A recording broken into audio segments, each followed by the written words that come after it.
राजेश को देखते ही एक भीख मांगने वाली औरत अपना झोला थैला फेंककर राजेश को पकड़कर जोर जोर से रोने लगती है। आखिरकार ये भीख मांगने वाली औरत आखिर होती कौन है और ये राजेश होता कौन है?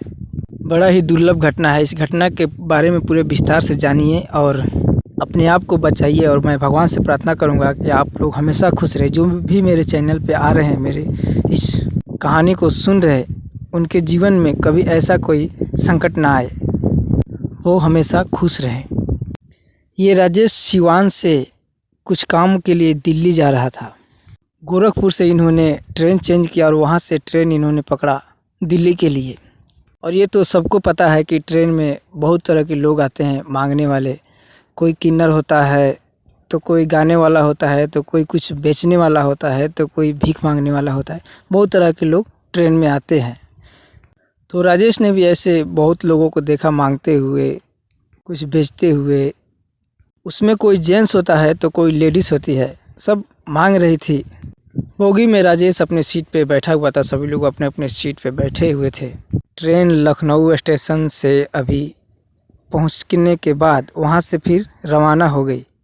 तभी राजेश देखता है कि एक औरत भीख मांगते मांगते उसके पास आ जाती है और उसकी ओर भी अपने हाथ फैला देती है। लेकिन जब राजेश ने उस औरत को देखा और वो भीख मांगने वाली औरत राजेश की ओर देखा तो दोनों हैरान हो गए। फिर वो औरत अपना झोला और थैला जो ले रखी थी उसको फेंक देती है और राजेश को पकड़ के ट्रेन में ही ज़ोर ज़ोर से रोने लगती है। सब लोग सोचने लगते हैं कि ये क्या हो गया इस औरत को। सब लोग उसे चुप कराने लग जाते हैं और पूछने लगते हैं कि आखिर तुम लोग कौन हो और क्यों रो रहे हो और तुम इसे देखकर क्यों रोने लगी। लेकिन वो औरत किसी से कुछ नहीं बताती है और रोती ही जा रही थी।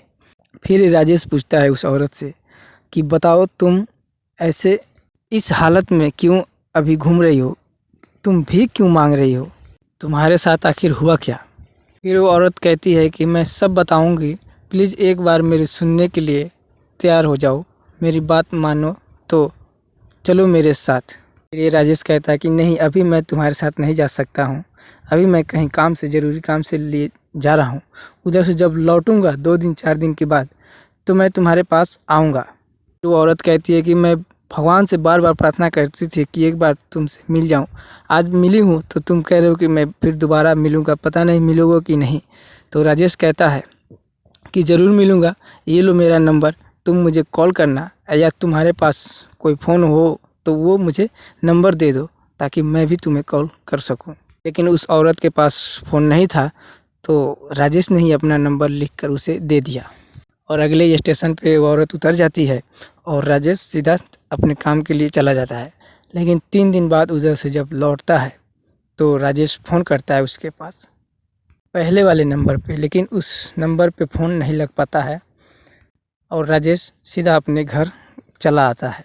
लेकिन घर आने के 2 दिन बाद फिर उधर से कॉल आता है। वही औरत करती है इस राजेश को फ़ोन और कहती है कि आपका काम हो गया हो तो आप मेरे से मिल लो। तो राजेश कहता है, अरे मैं तो लौट ही रहा था उस दिन, तो मैंने आपको कॉल किया लेकिन फ़ोन लगा नहीं पहले वाले नंबर पे। तो बताती है कि वो पहले वाला नंबर किसी और के पास है, उस पर फ़ोन नहीं जाएगा। अभी मैं ये दूसरे से, अपने पड़ोसी से नंबर लेकर, फ़ोन लेकर उसके मोबाइल से आपके पास फ़ोन किया है। फिर राजेश कहता है कि अभी तुम हो कहाँ पे, मैं कहाँ पे आऊँ तुमसे मिलने? तो औरत कहती है कि तुम लखनऊ स्टेशन पे आ जाना, मैं वहीं पे मिल लूँगी। फिर राजेश ये बात अपने माता पिता को बताता है। तो जानिए वो आखिर औरत थी कौन। दरअसल इन दोनों की शादी को 5 साल हो चुके थे और तलाक हुए 3 साल हो चुके थे। वो भीख मांगने वाली औरत इसी राजेश की औरत थी, इनकी पहली पत्नी।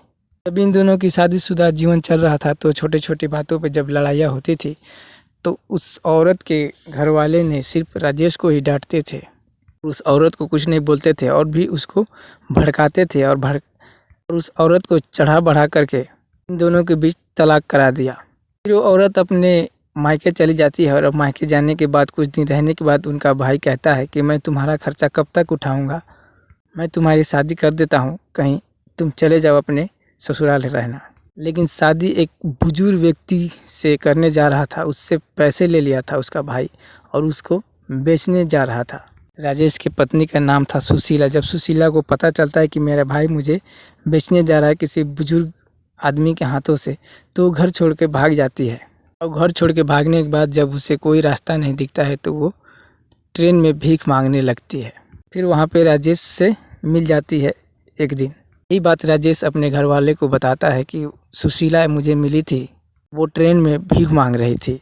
इस बात को सुनकर राजेश की मम्मी हैरान हो जाती है और कहने लगती है कि तुम क्यों नहीं उसको लेके आए।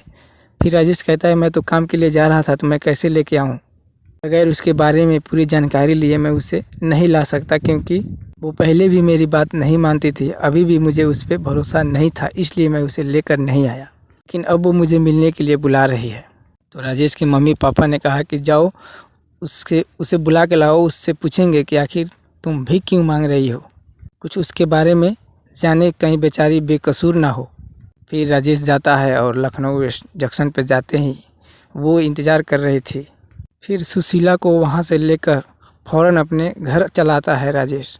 घर आने के बाद सभी लोग एक साथ बैठते हैं और उससे कुछ बातें पूछते हैं। बताओ तुम्हारी ऐसी हालत किसने किया। फिर वो बताने लगी कि मुझे यहाँ से चढ़ा बढ़ा कर मेरे पति से मेरे मायके वाले ने तलाक दिला दिया, और तलाक देने के बाद मेरी शादी किसी बुजुर्ग इंसान से करने जा रहे थे जिसके साथ मैं रहना नहीं चाहती थी, इसलिए मैं घर छोड़ के भाग गई और भीख मांगकर अपना खर्चा चलाने लगी। फिर सुशीला सबके पैर पकड़ पकड़ के रोने लगी और कहने लगी कि मुझे माफ़ कर दो, मुझे अपने घर रख लो, अब मैं सब कुछ जान चुकी हूँ, सीख चुकी हूँ, मुझसे अब कभी ऐसी गलती नहीं होगी। गलती मेरी ही थी और मेरे घर वाले ने मुझे चढ़ा बढ़ा कर आप लोगों से दूर करा दिया, पैसे की लालच में मुझे बेचने जा रहे थे। फिर राजेश के मम्मी पापा कहते हैं कि चलो, सुबह का भूला अगर शाम को घर आ जाए तो इसको भूला नहीं कहते हैं। हम भी तुम्हें ऐसी हालत में नहीं छोड़ेंगे, हम तुम्हें आज ही अपना लेते हैं। राजेश और तुम दोनों मिलकर आज ही से रहो, खुशी से अपना जीवन बिताओ, किसी की बातों में मत पड़ना, क्योंकि पति पत्नी का रिश्ता पवित्र होता है। एक दूसरे को समझना सीखो और खुशी से जीवन बिताना सीखो। फिर उस दिन से सुशीला के जीवन में फिर से खुशियाँ आ जाती है और अच्छे से ज़िंदगी उस दिन से बीतने लगता है। तो प्लीज़ मेरे चैनल को आप लोग सब्सक्राइब कर लीजिए और वीडियो को एक लाइक ज़रूर करके जाना। खुदा आप लोगों का रक्षा करेगा, मैं उनसे प्रार्थना करता हूँ। बाकी कहानी सुनने के लिए धन्यवाद।